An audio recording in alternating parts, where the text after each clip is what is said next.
Faremos a leitura, meus irmãos, do capítulo então 31, do livro de Jeremias.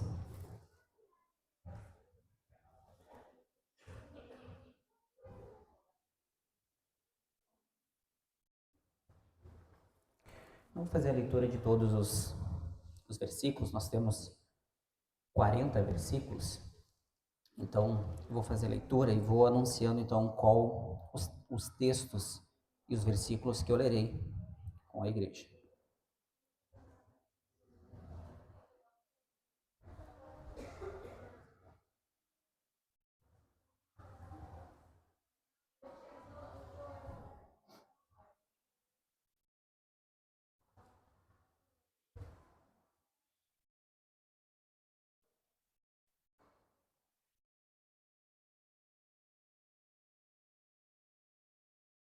Capítulo 31, nós fazemos a leitura então inicial.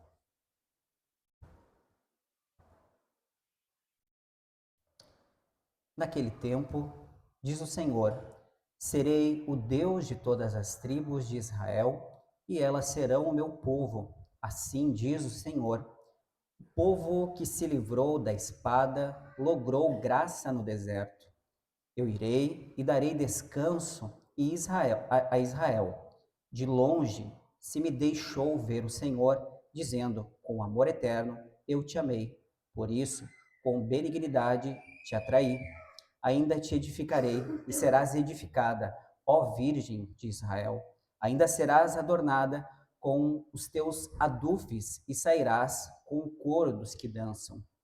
Versículo 10.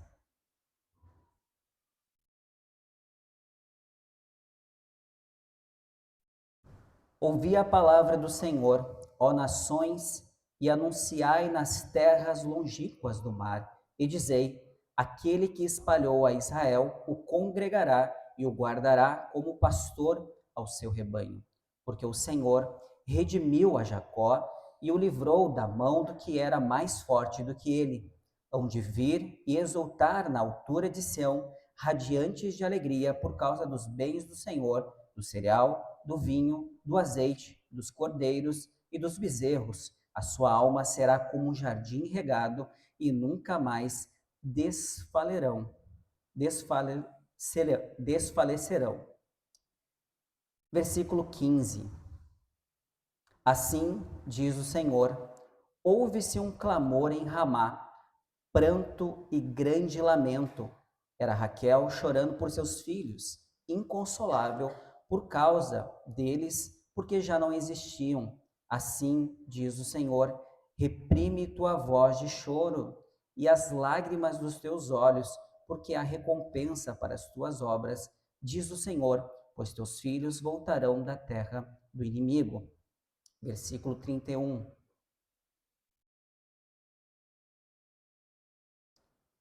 Eis que vem dias, diz o Senhor, em que firmarei nova aliança com a casa de Israel e com a casa de Judá, não conforme a aliança que fiz com seus pais no dia em que tomei pela mão para tirar da terra do Egito, porquanto eles anularam a minha aliança, não obstante eu os haver despojado, diz o Senhor, porque esta é a aliança que firmarei com a casa de Israel depois daqueles dias, diz o Senhor, na mente lhes imprimirei as minhas leis, também no coração lhes escreverei, eu serei o seu Deus e eles serão o meu povo. Não ensinará jamais cada um ao seu próximo, nem cada um ao seu irmão, dizendo, conhece ao Senhor, porque todos me conhecerão, desde o menor até o maior deles, diz o Senhor, pois perdoarei as suas iniquidades e dos seus pecados jamais me lembrarei.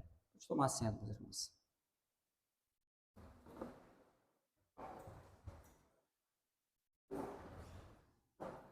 Muito bem, meus irmãos, nós iniciamos aqui o capítulo 33 e no mesmo tom que foi ministrado na semana passada, nós, digamos assim, traremos uma folga em relação a todo o julgamento que até aqui então nós vimos vendo.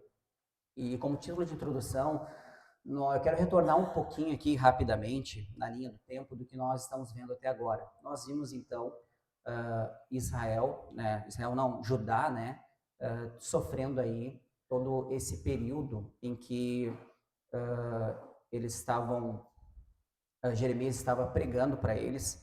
E uma coisa interessante que a gente tem que voltar aqui é justamente nós sabemos que os reinos então eram divididos entre Israel como reino do norte, Judá como reino do sul.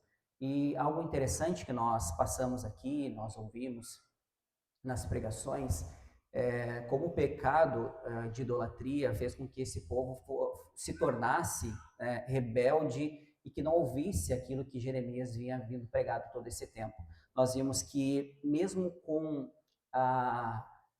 o exemplo negativo, né, do reino do norte, Israel, Judá, ele continuou pecando com o mesmo pecado, né, de rebeldia, de idolatria. Nós vimos basicamente que em torno de 100 anos, 130 anos depois que Judá, que 130 anos antes, né, digamos que o Reino do Norte ele foi totalmente destruído e Judá continuou ainda assim, né, seguindo esse mau exemplo. E o interessante é que mesmo Jeremias tendo pregado 40 anos acerca daquilo que Deus iria fazer contra o povo de Judá, eles continuaram então sendo um povo rebelde e que resultou então neste exílio. E é importante a gente entender, meus irmãos, que a ida para o exílio, né, Deus levar o povo de Israel, de Judá para o exílio, era algo muito terrível em todos os aspectos, mas principalmente para eles,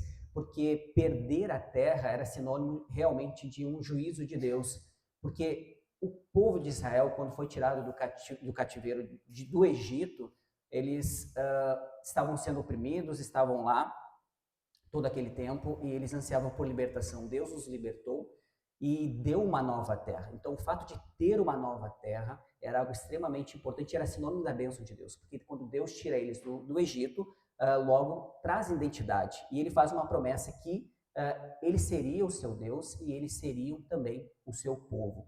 Que é a mesma promessa aqui, digamos assim, a mesma fala de que Deus inicia nos primeiros versículos, justamente com essa promessa de que ele seria, naquele tempo, diz o Senhor, serei o Deus de todas as tribos de Israel e eles serão o meu povo.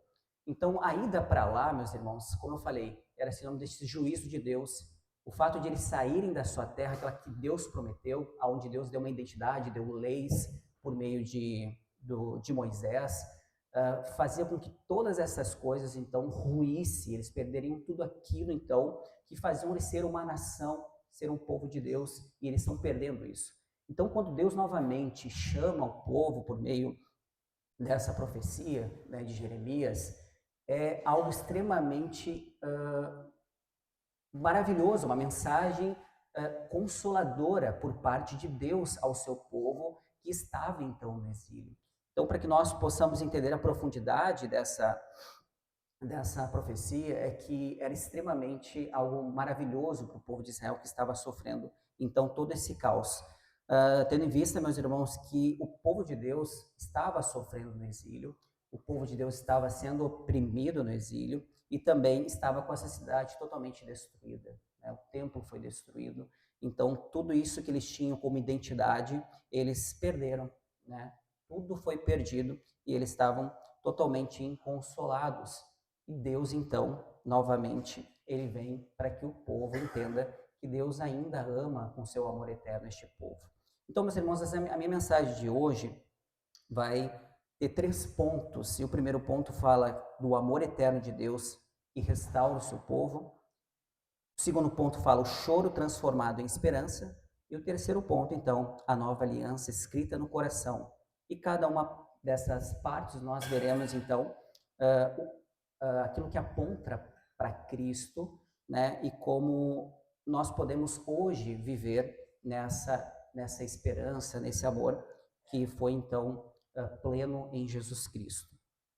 Meu ponto 1, então, vai falar sobre o amor eterno de Deus, que restaura então o povo, que vai dos versículos do 1 ao 14. Então nós vamos começar aqui justamente com essa declaração que eu iniciei na minha introdução, que, como eu falei, deveria encher o coração, como provavelmente encheu o coração do povo de Israel.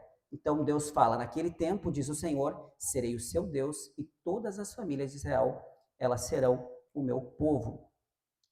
Interessante aqui nós pensarmos, irmãos, nós vemos todo a denúncia que Jeremias faz com o povo de Israel, o povo de Judá, né? E ele denuncia o pecado de idolatria. Só que o que Deus está declarando aqui, e aqui nós vemos a forma soberana de Deus amar o seu povo, é que ele toma a iniciativa e diz ao povo de Judá que ele seria então o seu Deus e eles seriam o seu povo. Então, para além, né, do pecado do povo de Judá, Deus estava declarando a sua fidelidade. Apesar da infidelidade do povo de Israel, apesar de eles então agirem de forma errada e quebrarem a aliança com Deus, Deus estava dizendo exatamente para eles que o seu amor eterno estava sobre eles. E ele faz essa declaração da seguinte forma, no versículo 3, por exemplo, se vocês acompanharem. Só a última parte ele fala: com amor eterno te amei, por isso com benignidade te atraí. O próprio Deus, então, soberanamente toma a ação de ir até o seu povo e demonstrar o seu amor eterno.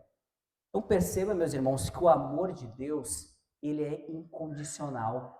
O amor de Deus, ele é eletivo. Por que eletivo? Porque Deus ama livremente e soberanamente o seu povo. Não depende do que eles fizeram, não depende de nenhuma ação do povo, mas Deus ama o seu povo livremente. Ele não é coagido por nada, ele ama de forma soberana e ele declara isso. E isso é maravilhoso, meus irmãos. O próprio Deus está dizendo ao seu povo que ele ama com um amor eterno e com a sua benignidade. É isso que ele falou nos versículos anteriores que nós tivemos, que o Augusto ministrou. Deus tem pensamentos de bem, de prosperidade para o seu povo. Deus não pensa mal para o seu povo. Deus é benigno. Ele quer que seu povo prospere. Óbvio que dentro da situação aqui, Deus estava de forma pedagógica ensinando o seu povo, né, para que o seu povo então se dobrasse a ele e compreendesse o amor eterno de Deus. Deus está fazendo então essa declaração aqui ao povo, justamente dizendo que o amor dele não é condicional, ela não é um amor passageiro, mas sim um amor eterno. Ou seja, ele não tem início, ele não tem fim, ele é eterno. É dessa forma que Deus então ele amou o seu povo, não por mérito do povo, mas Deus ama por sua graça, por pura graça. Eles não mereciam, mas Deus amou o seu povo. E isso é maravilhoso. É por isso que ele promete, meus irmãos, por causa do seu amor, reconstruir o templo, reconstruir a cidade, o templo e todas as coisas, então, de um modo em que eles possam voltar, né, a ter alegria novamente, a ter, ele relata aqui nos versos 4 até o 13, falando sobre como essa reconstrução se daria. No caso, seria alegria, danças, colheita, adoração novamente, o povo teria aqui, que é o relato do versos 4 e 13. E como eu falei, meus irmãos, nesse contexto em que eles viviam, perder a terra era algo que eles trazia desolação para eles. Eles estavam simplesmente desolados por causa de toda a situação que eles estavam vivendo. E a promessa de que Deus reconstruiria, então, a cidade de Jerusalém, fazia com que eles pudessem ter esperança e alegria novamente no amor daquele que tem chamado o seu próprio povo. E é interessante pensar, meus irmãos, que dentro desse cenário, meus irmãos, de reconstrução, Deus está prometendo, e aqui a gente faz um link com tudo que até nós estudamos até aqui, e aquilo que nós estudamos em Esdras e Neemias, esse processo de volta, de retorno para Jerusalém, ela compreende não só o povo de Judá, mas ela compreende todo o povo de Israel, seja Reino do Norte, Reino do Sul. Deus está falando que a Israel de Deus, o povo de Deus, seria então restabelecido como seu povo. Então não é só o Reino do Sul, mas é Israel e Judá, todas as tribos, digamos assim, estariam novamente em sua terra, adorando a Deus com alegria, desfrutando então do que? Da presença de Deus. E é interessante a gente pensar aqui, meus irmãos, que às vezes a gente pode pegar um tipo de mensagem dessa, que é tão consoladora, que é tão maravilhosa, que tem esse ar de superação, né? A gente gosta muito dessas mensagens de superação, né? Em que Deus está tirando o povo, está dando uma cidade, eles vão ter tudo de volta, restituído, eu quero de volta o que é meu, mais ou menos assim. E a gente tem essa mentalidade muito materialista do que Deus está fazendo. Não que Deus não se importe exatamente com aquilo que vai ser reconstruído, a cidade, ela ser uma nação, mas principalmente Deus está falando na restauração da sua presença no meio do seu povo. Quando o profeta Ageu, ele profetiza em relação quando o povo está voltando do exílio, a primeira coisa que ele exorta o povo de Israel é justamente a intenção deles da reconstrução. Deus estava falando que reconstruiria a cidade. Eles teriam a sua cidade novamente, seria uma nação, só que Deus fala que ia restituir a sua adoração e principalmente a sua presença. Quando o profeta Ageu profetiza, ele vai dizer ao povo e vai exortar o povo dizendo: vocês estão preocupados com a sua casa, vocês estão preocupados em reconstruir a sua casa e vocês deixaram o templo de Deus de lado. Porque o povo estava voltando, estavam preocupados em reconstruir as suas vidas e as suas famílias novamente. Só que Ageu chega e fala para eles: olha, vocês estão preocupados mais com a casa de vocês do que a casa do Senhor. Então ele incentiva, né, Ageu, Zacarias, eles incentivam e profetizam acerca do templo que seria reconstruído. E eles incentivam então Zorobabel, que era o governante, Josué, que era o sumo sacerdote, para que eles construam o templo, a casa de Deus, e ali fazem então uma promessa, né, de que esse templo, a glória da segunda casa, então, seria maior do que a primeira. Então, Deus estava principalmente dizendo ao povo que ele estava restaurando a sua presença no meio do seu povo. Porque quando ele profetiza, Ageu profetiza que a glória da segunda casa seria a primeira, ele estava dizendo que Deus então habitaria no meio do seu povo. Mas isso já anuncia também não só uma questão de que havia uma construção física e que Deus restauraria essa construção física do templo, mas que principalmente e a partir desse movimento, Deus estaria então fazendo uma promessa e já de alguma forma antecedendo a vinda do Messias, de que Deus estaria no meio do seu povo. E aqui Jeremias também está falando sobre isso, de que haveria uma nova aliança em que seu povo, que Deus habitaria no meio do seu povo. E Deus estaria no meio do seu povo, e digamos, o tom da mensagem em que o povo agora teria o próprio Deus no meio deles. Tanto é, irmãos, que se a gente for pensar aqui na construção física, quando Esdras e Neemias eles começam a reconstruir a cidade, provavelmente Neemias mais ligado ao muro, porque o templo já estava construído, Neemias constrói o muro, Esdras ele se foca em poder o quê? Trazer a lei de Deus para que o povo religiosamente pudesse então estar na presença de Deus, e acontece tudo isso. Só que o que acontece, meus irmãos? O povo ainda tinha dificuldade de entender. Neemias e Esdras tiveram dificuldade de poder deixar claro para o povo que era importante que eles preservassem a sua identidade como povo, reconstruíssem a cidade e pudesse principalmente estar na presença de Deus. Só que o que acontece, meus irmãos? O povo ainda está muito focado nisso, ainda na reconstrução, e mesmo depois de reconstruir, a insatisfação do povo ainda continuou, porque a gente vai ver lá em Malaquias depois o povo reclamando de Deus, da prosperidade do ímpio, eles ainda estavam sob um domínio de governo persa, porque quando eles saem da Babilônia, o que acontece? A Babilônia ela é sitiada, ela é tomada pelo reino persa, só que o reino persa simplesmente eles não era o sistema deles de manter as pessoas em cativeiro. Então o que eles fazem? Eles mandam Israel de volta para sua terra, e daí eles começam a reconstruir, só que eles ainda estavam sob o domínio persa. Eles poderiam estar na sua cidade, eles poderiam reconstruir o templo, que foi o império permitiu que eles construíssem, só que a insatisfação deles continuava. Então eles estavam ainda reclamando de Deus, de que o templo ainda não tinha aquela glória que foi então profetizada por Egeu, o templo era menor que o anterior, então eles estavam nesse sistema preocupados com isso. Só que Malaquias vem e fala, profetiza então aquilo que Deus estava dizendo: vocês estão preocupados, vocês estão reclamando de mim e vocês não dão honra a mim. Só que o mais interessante, o mais importante é que eles estavam preocupados com todo esse domínio, com um templo que não tinha a mesma glória, só que mais uma vez Malaquias vai encerrar, ele vai lidar, vai julgar os sacerdotes, vai dizer aquilo que o povo está fazendo errado, e ele termina, olha, mas para quem teme o meu nome, nascerá o sol da justiça. Mais uma vez ele está anunciando de que a presença de Deus, que é o tom de todos esses profetas, dizendo que o Messias vai vir, e o próprio Deus vai habitar no meio de vocês, e vocês agora não vão ter mais leis externas, mas sim a lei do próprio Deus estará dentro do coração de vocês. Então essa é a mensagem, esse é o tom desse amor eterno. O amor eterno de Deus vai se manifestar em Cristo Jesus, vai se manifestar na pessoa de Deus, na pessoa de Jesus, corporalmente dizendo que Deus o ama, e na cruz então ele morre por nós, para que nós tivéssemos então esse acesso e estivéssemos ligados a Deus. Então, essa mensagem do amor eterno de Deus, ela se cumpre plenamente em Cristo.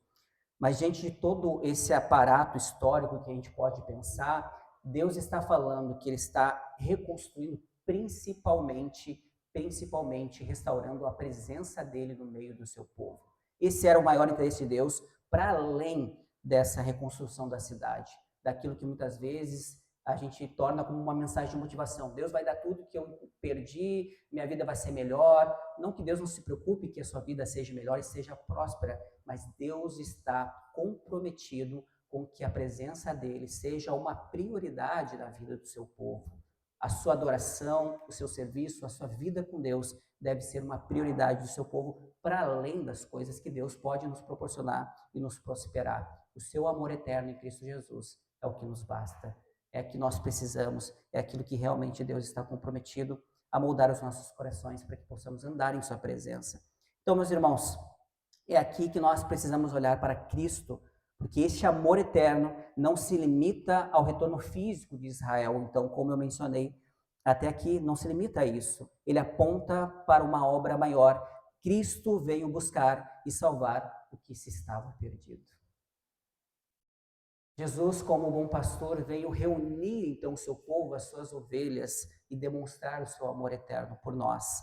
Então, quando nós olhamos para a cruz, vemos o cumprimento do amor eterno de Deus, pois Deus prova o seu amor para conosco em que Cristo morreu por nós, sendo nós ainda pecadores. Aleluia, louvado seja Deus. Esse é o amor eterno de Deus. Isso é para nós hoje, meus irmãos.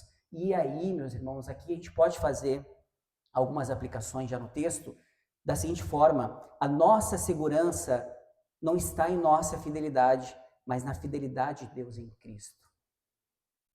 Se você se apoia em seguranças superficiais na sua vida, naquilo que tu pode fazer, naquilo que tu pode executar na sua vida cristã, você está volúvel a sofrer muitas coisas, mas a fidelidade de Deus em Cristo Jesus é que de fato nos traz a maior segurança.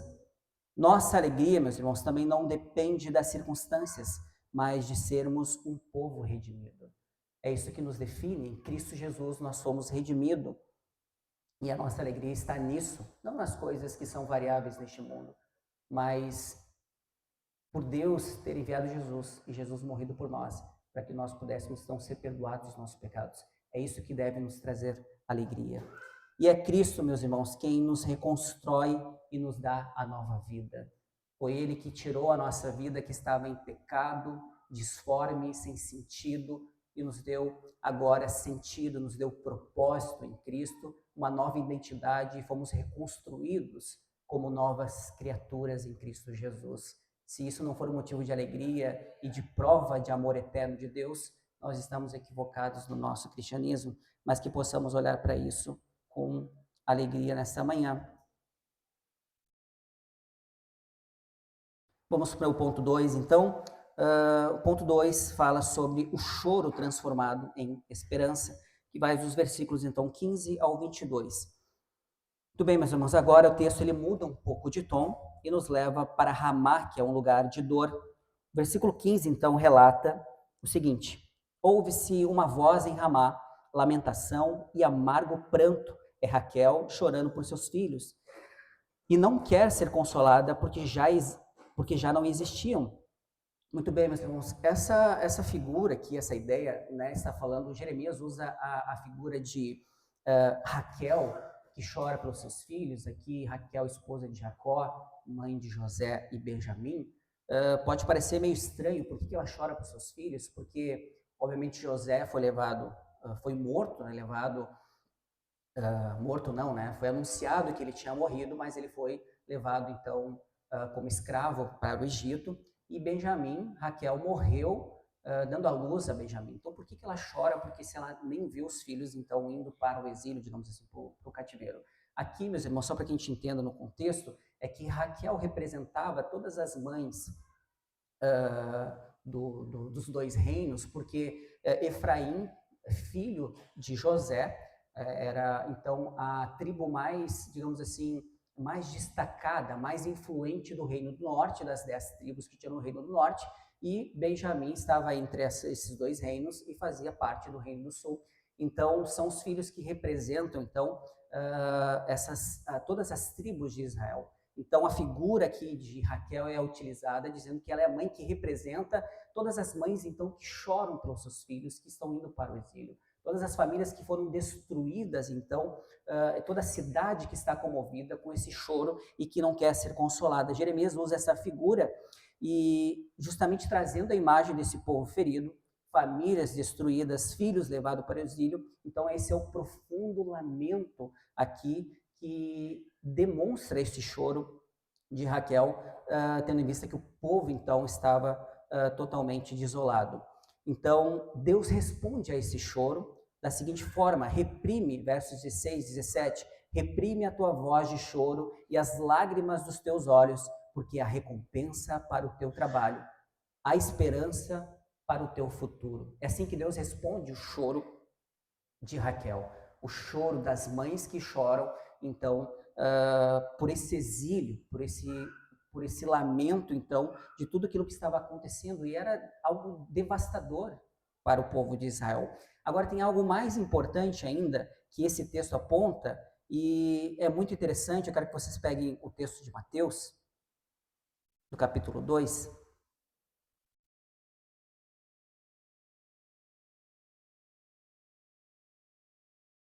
Capítulo 2, 18. Só para fazer referência, mas é muito profundo essa referência de Jeremias, e o próprio evangelista Mateus, ele também aplica isso à matança dos bebês inocentes, e ele fala o seguinte, ele usa as mesmas palavras no verso 18, ele fala o seguinte: houve-se um clamor em Ramá, pranto, choro e grande lamento. Era Raquel chorando para os seus filhos, inconsolável, porque já não mais existiam. Meus irmãos, a aplicação que Mateus faz, e Jeremias, ele trazendo toda a desgraça que o povo estava sentindo naquele momento, toda a dor, toda a angústia daquele cativeiro.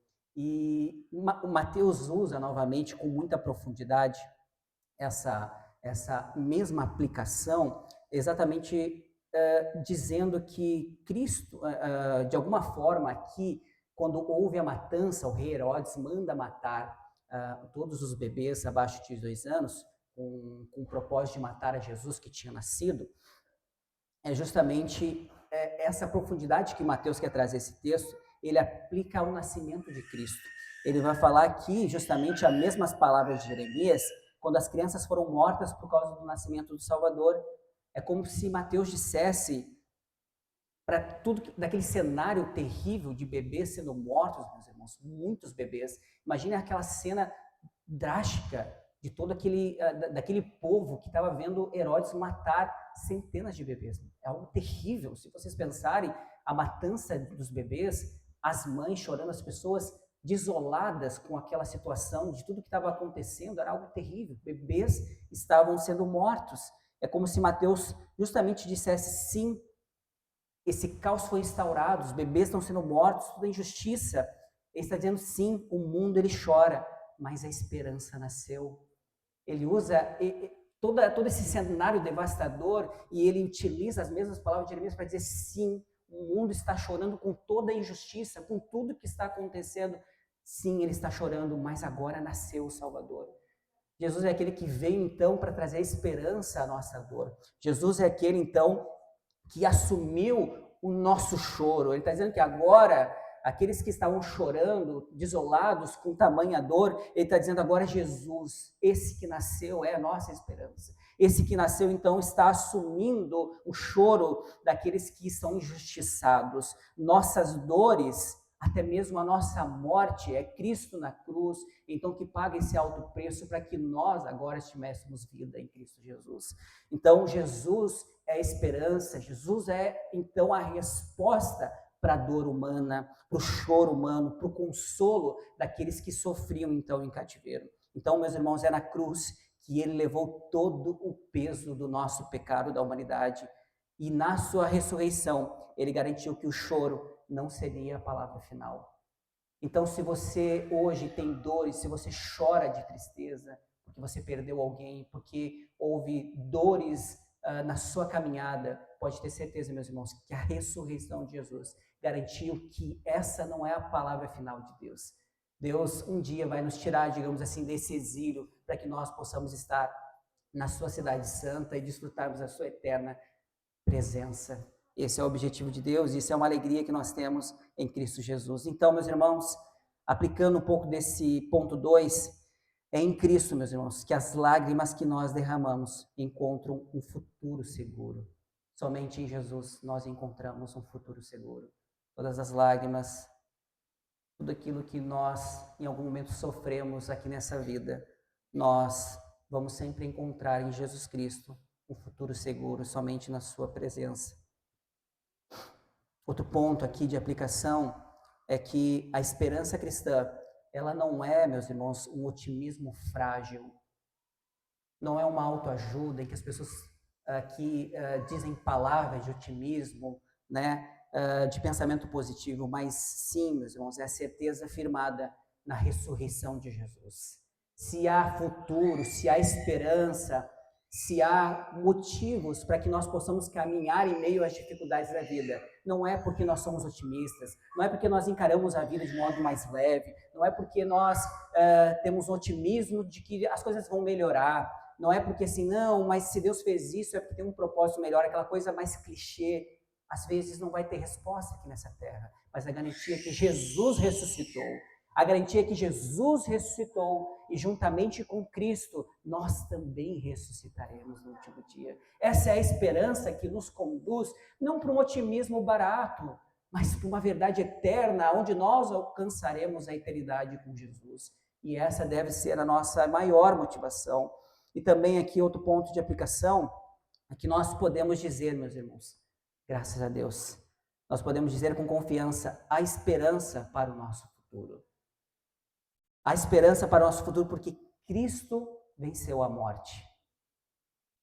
Isso é consolador, meus irmãos, porque podemos não ter tudo que nós queremos nessa terra, podemos até mesmo não conquistar as coisas que nós queremos, mas a certeza é, por ter Cristo vencido a morte, nós viveremos eternamente com Ele.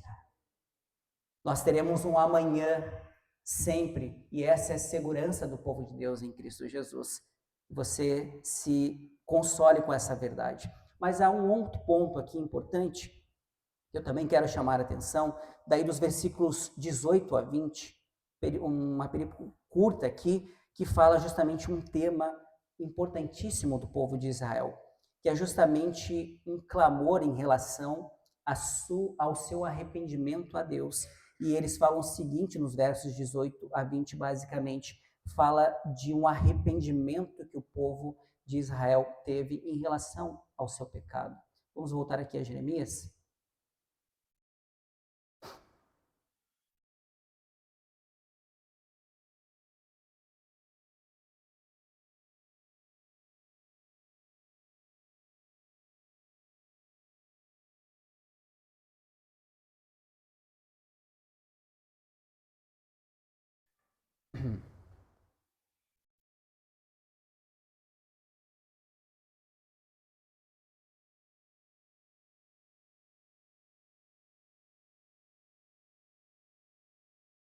Jeremias capítulo 31, verso 18, então, fala o seguinte: bem ouvi que Efraim se queixava dizendo, castigaste-me e fui castigado como novilho, ainda não domado. Converte-me e serei convertido, porque tu és o Senhor, meu Deus. Israel, meus irmãos, faz um apelo e reconhece a sua rebeldia diante do amor eterno de Deus, diante de tudo que Deus declara em relação ao povo e a promessa de que Deus estaria retornando com eles novamente para a sua terra. Israel reconhece a sua rebeldia e pede ao Senhor: converte-me e serei convertido, porque tu és o Senhor, o meu Deus. Esta é uma oração, meus irmãos, daqueles que entendem que não conseguem mudar sozinho e que depende totalmente de Deus. E essa é a pergunta que nós fazemos diante da nossa vida e nossa caminhada cristã. Como que a gente volta para Deus quando nós estamos distantes? Como nós fazemos isso? Como nós compreendemos esse amor de Deus em relação à minha vida? E o primeiro ponto aqui que nós devemos pensar em retornar a Deus e em resposta ao seu amor eterno e aquilo que Ele faz por nós, é primeiramente dependência total de Deus. Israel demonstra agora uma dependência de que eles precisariam mudar a sua vida, mudar seu estilo de vida, para que eles pudessem estar em sua presença novamente.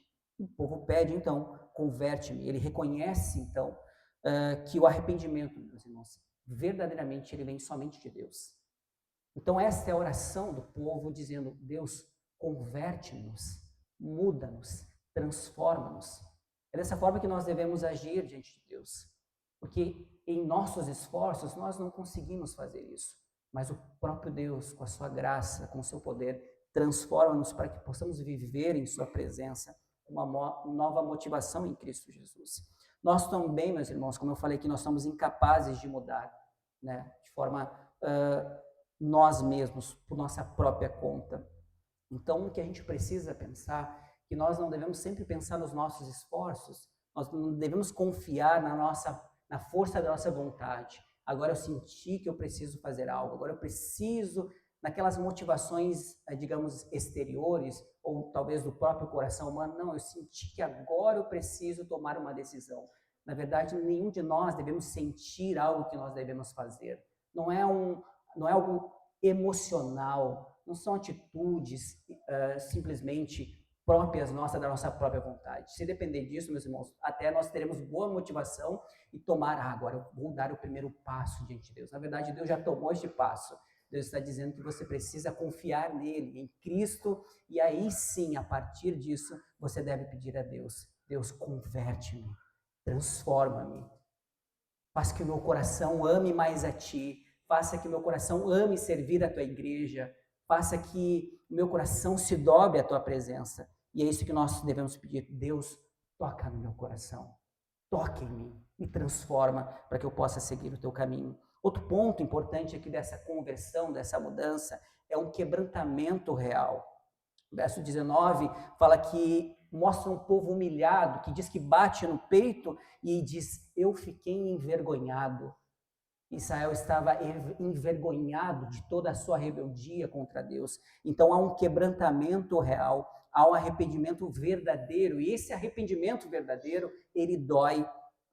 É mais do que um remorso, ele é dolorido. É reconhecer que nós não só fizemos algo errado para alguém, ou que nós ficamos chateados com uma situação que causou um desconforto para alguém ou para nós mesmos, mas é o fato de que nós ferimos o próprio Deus. Quando nós pecamos, Israel peca e eles entendem que eles feriram Deus da salvação deles. E é isso que tem que ter em mente, meus irmãos. Nós ferimos a Deus primeiramente quando nós pecamos. Ah, mas não tem nada a ver com o irmão. Quando nós pecamos primeiramente, independente do pecado, do tamanho, daquilo que nós, às vezes, entendemos como mais errado ou mais certo, independente de qualquer coisa, nós pecamos contra o Deus que nos salvou.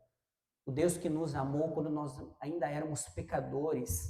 E é isso que o povo de Israel entende. A própria oração de Davi, no Salmo 51, ele vai dizer: pequei contra ti somente eu pequei. Primeiramente, de tudo aquilo que ele aconteceu, o pecado, né, com Betseba, contra Urias, tudo aquela enrolaçada toda do pecado, primeiramente ele chega diante de Deus e diz: pequei contra ti. Esse é o coração que reconhece a Deus, independente da aparência, do remorso, das consequências que tem o nosso pecado. Ele diz: eu pequei contra ti. E é isso que Israel estava falando. Eles reconheceram que feriram a Deus na sua idolatria. Então, o que nós podemos entender? Quando foi, meus irmãos, aí como uma aplicação pessoal, quando foi que nós choramos a última vez pelos nossos pecados? Quando é que nós ficamos desolados pelo fato que nós ferimos a Deus em toda a nossa negligência, em toda a nossa omissão? E aqui, meus, é chorar não pelas coisas que nós perdemos, mas pelas coisas que fizemos, pelo pecado contra o nosso próprio Deus. E é isso que nós devemos pensar aqui um pouquinho como reflexão. É como um filho, meus irmãos, pensando aqui na paternidade, é como um filho que pede perdão não porque ele foi pego por alguma coisa, mas porque ele sabe que entristeceu o seu pai. Possamos ter essa relação com Deus, de um pai que nos ama e que é amoroso, não porque ele nos pegou no fraga do pecado, mas porque de fato nós entendemos que nós entristecemos o nosso pai. E é por isso que nós devemos ter um quebrantamento real em relação a Deus. E é isso que o povo de Israel começa a compreender por meio desse constrangimento em que Deus está falando: por mais que vocês pecaram, por mais que vocês insistiram, por mais que 40 anos Jeremias anunciou tudo isso para vocês, eu amo vocês. Eu que atraio vocês com a minha benignidade, eu que tenho planos de bem para o meu povo, e vocês agora são o meu povo, vocês permanecem sendo o meu povo, e eu prometo que eu serei o seu Deus, estarei com vocês. E diante disso, eles respondem então com um profundo quebrantamento real. E no verso 20, é Deus que responde esse quebrantamento com amor, mais uma vez. Ele fala a seguinte palavra, em algumas versões diz o seguinte: as minhas entranhas se comovem por ele, certamente eu terei misericórdia dele. Deus está respondendo esse quebrantamento dizendo: as minhas entranhas se comovem. Deus estava comovido com esse quebrantamento. E é isso, meus irmãos, que nós devemos entender, que é em Cristo, pensando aqui nessa manifestação do amor de Deus sobre nós, é em Cristo, meus irmãos, é somente em Cristo que essa misericórdia ela se tornou plena, palpável, porque Deus encarnou na pessoa de Jesus, o próprio Cristo encarnou e ele se tornou então tangível, palpável, para que o povo entendesse que o próprio Deus se comoveu ao clamor do seu povo, na necessidade do seu povo, em que eles tivessem então agora uma relação íntima por meio de Deus, por meio de Jesus, que é o mediador da nova aliança. E ele torna então essas misericórdias de Deus sobre o seu povo algo completo. Então é ele que nos recebe então com os braços abertos. É ele que faz que o véu do templo se rasgue para que nós pudéssemos ter acesso novamente a Deus. Não tem mais o que falar. Isso é algo maravilhoso e é isso que nós devemos pensar, meus irmãos. Quando nós pensamos na compaixão de Deus, no amor de Deus, nós devemos pensar que não importa a distância que nós estejamos de Deus. Não importa, Deus está disposto sempre a nos restaurar. As suas misericórdias se renovam todos os dias. O autor de Hebreus diz que nós podemos nos achegar com confiança diante do trono da graça de Deus, porque nós encontraremos essas misericórdias, e essa é a compaixão do nosso Deus. E, meus irmãos, isso não é uma autoajuda, isso é concreto. O próprio Cristo ressuscitou, morreu e ressuscitou por nós, para que esse acesso fosse real, para que nós desfrutemos, então, das misericórdias e da compaixão de Deus, e você pode se sentir consolado por isso.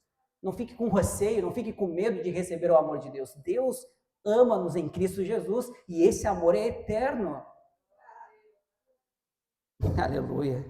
Louvado seja Deus. Aí, meus irmãos, nós compreendemos esse verdadeiro retorno. O verdadeiro retorno, ele começa, meus irmãos, com esse clamor.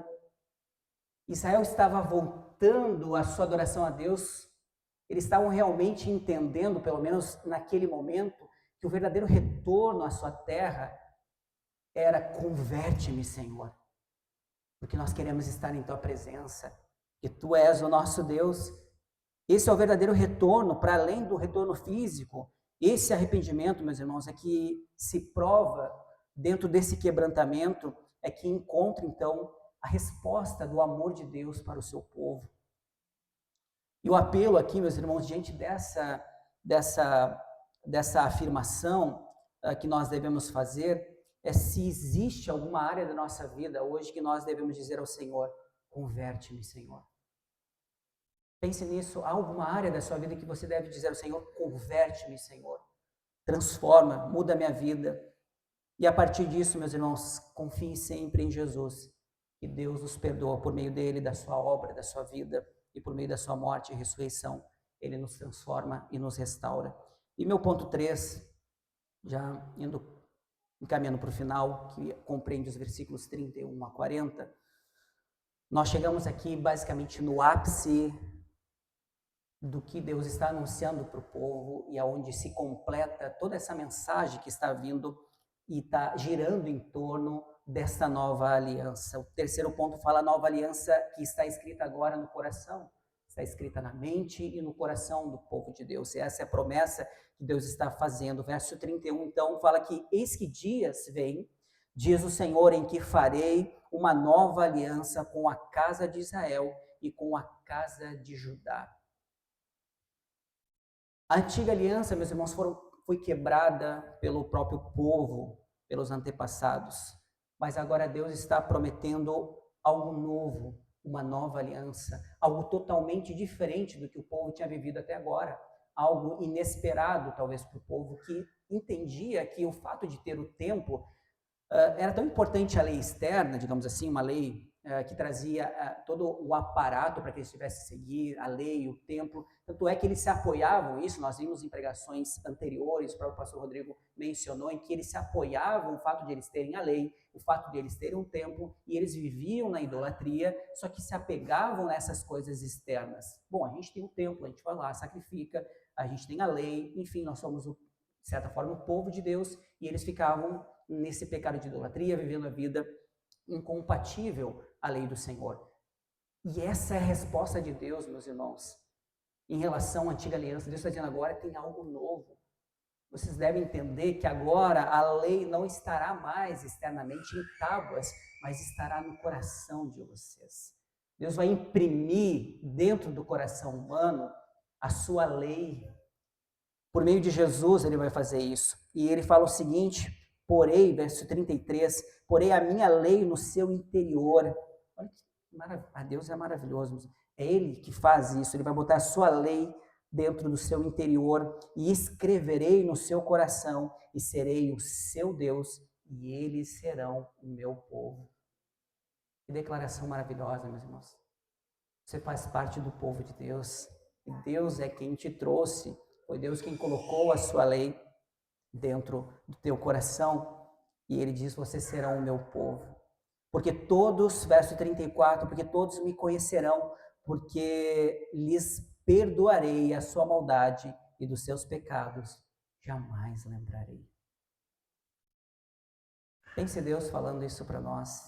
Na verdade, Deus falou para nós, ele não vai mais lembrar dos nossos pecados.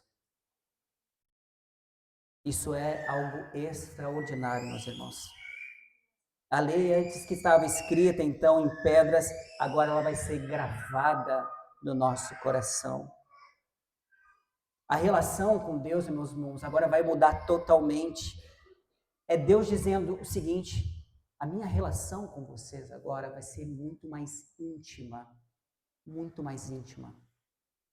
Vocês terão intimidade por meio de Jesus, vocês vão ter um acesso total à minha presença.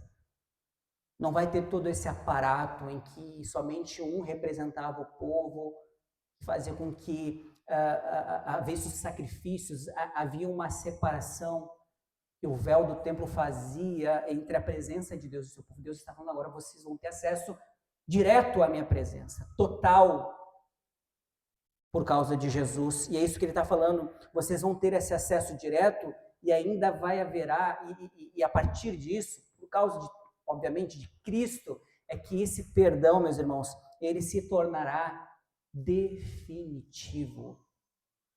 A justificação, meus irmãos, é o poder de Deus manifesto na vida do pecador, para que definitivamente você seja justo diante da presença de Deus. Esse status não pode ser mais apagado. Você foi justificado por Jesus e você é santo diante da presença de Deus. A justiça de Cristo, ela foi imputada definitivamente nas nossas vidas. Deus o recebe porque a justiça de Cristo está sobre você e isso é definitivo. Você pode desfrutar da presença de Deus por causa do perdão dos pecados, porque você foi reconciliado com Deus, porque você tem acesso a Deus, você tem paz com Deus, você agora é co-herdeiro com Cristo. Aleluia! Louvado seja Deus. Você é participante das verdades eternas. Você goza disso por meio do Espírito Santo, que já nos traz o antegozo do que nós podemos viver na eternidade, do que nós viveremos na eternidade. Você tem comunhão com Deus. Você tem comunhão com Deus. Você pode se achegar sem culpa, dizer: Deus, eu estou aqui. Deus, me ajuda. Deus, me faz desfrutar do teu amor, da tua graça. Deus diz que em Cristo nós podemos nos deleitarmos na sua presença. Este é o acesso. É isso que Deus faz. Ele nos dá perdão definitivo e pleno na sua presença. Essa, meus irmãos, é a promessa que se cumpre plenamente em Cristo. O autor de Hebreus diz que ele é o mediador da nova aliança. Ela foi inaugurada pelo seu sangue. Essa nova aliança foi inaugurada pelo seu sangue. Foi por meio de Cristo que nós recebemos essa nova vida, esse novo coração, que agora deseja Deus, que deseja agora a eternidade. Deus fez isso, meus irmãos. Se você ama Deus, se você tem desejo, anseio pela eternidade, o próprio Deus fez isso mediante a Jesus. Foi Ele quem fez. Por meio do seu sangue, Ele nos perdoou de forma definitiva e nós temos acesso direto ao Pai. Você tem acesso, meus irmãos. Agora, pensando em todas essas verdades tão lindas e tão maravilhosas que esquecemos, que por muitas vezes vivemos indiferente a toda essa realidade maravilhosa, e isso é uma realidade, meus irmãos. Isso não é uma teoria, isso não é pessoas que inventaram.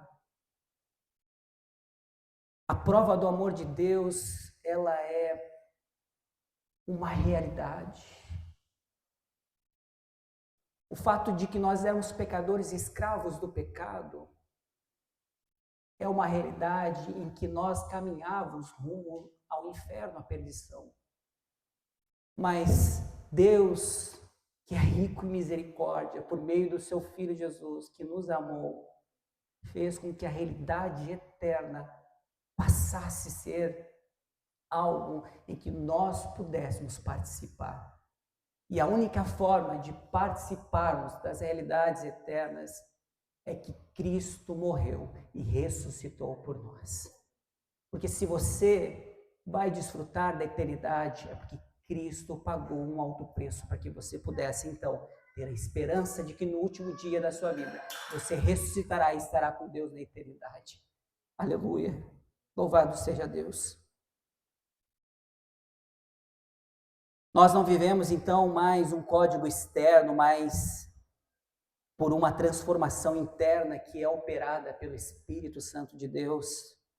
Também, meus irmãos, o Evangelho não é sobre tentar melhorar o nosso comportamento, mas é sobre receber um novo coração. O Evangelho não é eu me comportar um pouco melhor na sociedade, ser um bom cidadão, ser um bom pai, ser uma boa mãe, tudo isso é legítimo, é maravilhoso, mas é a resposta de um novo coração. Todo aquele que tentar ser desta forma sem Jesus vai fracassar. Todo aquele que achar que pode viver no bom comportamento, de uma forma moral, longe de Jesus, vai fracassar. Mas isso é a resposta de um novo coração, de uma nova vida, de alguém que experimenta a identidade em Jesus. Alguém que experimenta um relacionamento real com Deus e que tem a sua identidade em Jesus. Agora a pergunta é: nós vivemos como um povo perdoado? Nós vivemos como um povo que foi redimido? Um povo que tem acesso a Deus livre? Nós nos comportamos ou damos resposta daqueles que foram vivificados por Deus e que agora a lei de Deus está impressa no nosso coração, a lei de Cristo está dentro de nós e nós vivemos então como resposta de toda essa verdade que está em nossos corações. Devemos pensar de tudo isso e quão glorioso e maravilhoso é isso. Então Jeremias 31, meus irmãos, para concluir, ele nos mostra aqui, nesse aparato todo, 3 realidades gloriosas. Repetir, 3 realidades gloriosas. Primeiro, meus irmãos, o amor de Deus nunca, jamais falha. Jamais falha. Segundo ponto que eu mencionei aqui, é mais uma realidade gloriosa em nossas vidas, o choro não é o fim. Ele não é o fim, porque Cristo, então, tudo que Ele fez por nós é o motivo da nossa esperança e da nossa segurança. E também terceira verdade gloriosa, foi instalado então uma nova aliança, onde a lei ela está escrita em nosso coração e que nossos pecados foram perdoados. Tudo isso, meus irmãos, aponta para Cristo. Ele é a prova eterna do amor de Deus. Ele é quem transforma o nosso choro em alegria. Ele é o mediador da nova aliança. Então eu apelo, meus irmãos, a cada um de vocês, como povo de Deus, apelo que você possa descansar no amor eterno de Deus, que está sendo manifestado em Cristo. Descanse no amor eterno de Deus. O meu segundo apelo é dizer que todo o nosso lamento deve ser levado à cruz de Cristo. Toda dor, todo choro, toda dificuldade, ela deve estar diante da cruz de Cristo, onde a nossa esperança é garantida. E meu último apelo aqui é uma pergunta para que nós possamos refletir. Você está vivendo como alguém transformado por essa nova aliança? Você está vivendo dessa forma, dependendo totalmente do amor de Deus, dependendo do Espírito Santo de Deus?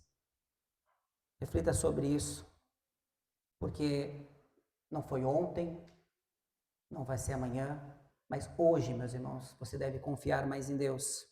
Você deve amar mais a Deus. Você deve confiar no amor eterno de Deus e sempre viver como aquele que foi restaurado por uma nova vida. Vamos orar? Pai bendito e Deus eterno, diante da Tua presença santa e maravilhosa, nós nos colocamos. Ó Deus, guia o nosso coração a Ti, ó Deus. Guia os nossos passos, guia os nossos caminhos, Pai, em Ti. Que possamos, Pai, reconhecer o Teu amor eterno.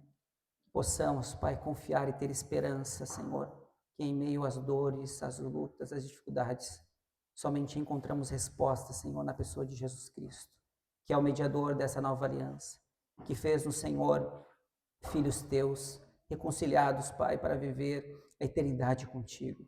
Imprime em nosso coração, Pai, essa lei.